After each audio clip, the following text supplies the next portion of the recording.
একটা টাটা হলে তো আরও অন্য জমি অধিগ্রহণ হতো। এই কারণেই বামফ্রন্ট হেরে গেছিল।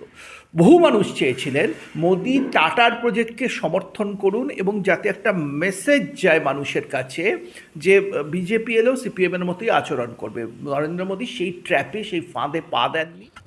দেখুন, টাটার যে কারখানা, সেই কারখানা সম্বন্ধে সুপ্রিম কোর্টের রায় আছে যে সিপিএম গভর্নমেন্ট, বামফ্রন্ট গভর্নমেন্ট অবৈধভাবে জমি অধিগ্রহণ করেছেন।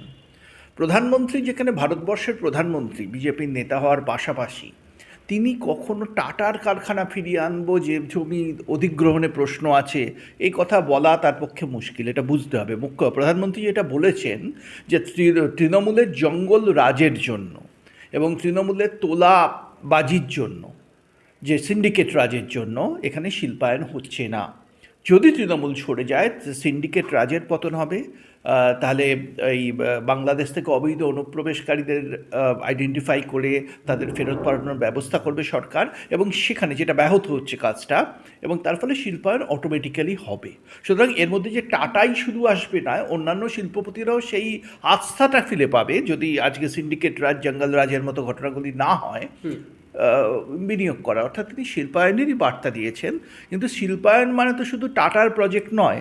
বুদ্ধদেব ভট্টাচার্যের সবেধন নীলমণি ছিল টাটার প্রজেক্ট, কারণ বাম আমলের থেকেই শিল্পরা এখান থেকে চলে গেছে। আপনি যদি দেখেন, জ্যোতিবাবু 1977 সালে মুখ্যমন্ত্রী হওয়ার পর থেকে সিপিএম একদিকে যেমন ভূমি সংস্কারের কাজ গ্রামের দিকে করেছে, যেমন লোকাল গভর্নেন্স অর্থাৎ পঞ্চায়েতি রাজ সুদৃঢ় হয়েছে, এর পাশাপাশি শহরাঞ্চলে কিন্তু শিল্পরা বাংলা ছেড়ে চলে গেছে। এর একটা বড় কারণ মনে হয় সরকারি মদতে জঙ্গি শ্রমিক আন্দোলন, আরেকটা হচ্ছে শিল্প বিরোধী একটা ভাবমূর্তি বামপন্থীদের। এই শুরুয়াতটা জ্যোতিবাবুর সময় থেকেই হয়েছিল। বুদ্ধদেব সেটাকে ফিরিয়ে আনতে চেয়েছিলেন, যে কংগ্রেস আমাদের যে শিল্পগুলো ছিল সেগুলোকে ফিরিয়ে আনার জন্য তিনি চেষ্টা করেছিলেন, এবং সেখানেই টাটার প্রজেক্ট। কিন্তু মুশকিল হলো যে পদ্ধতিতে তিনি টাটার প্রজেক্টটা করতে গেছিলেন, সেটা সুপ্রিম কোর্ট রায় দিয়েছে, শুধু মানুষ রায় দেয়নি। বাংলার মানুষ তো রায় দিয়েইছে যে বাম সরকার এখান থেকে চলে গেছে। সুপ্রিম কোর্ট রায় দিয়েছে জমি অধিগ্রহণ সেটা ছিল বেআইনি, একেবারে স্পষ্ট রায়। এবং এটা একটা বড় প্রশ্ন তুলে দিয়েছিল টাটার প্রজেক্টকে। তবে কি শিল্প তৈরি করার জন্য উর্বর জমি, ফসলি জমি চাষিদের সরকার অধিগ্রহণ করে নেবে? একটা টাটা হলে তো আরও অন্য জমি অধিগ্রহণ হতো। এই কারণেই বামফ্রন্ট হেরে গেছিল।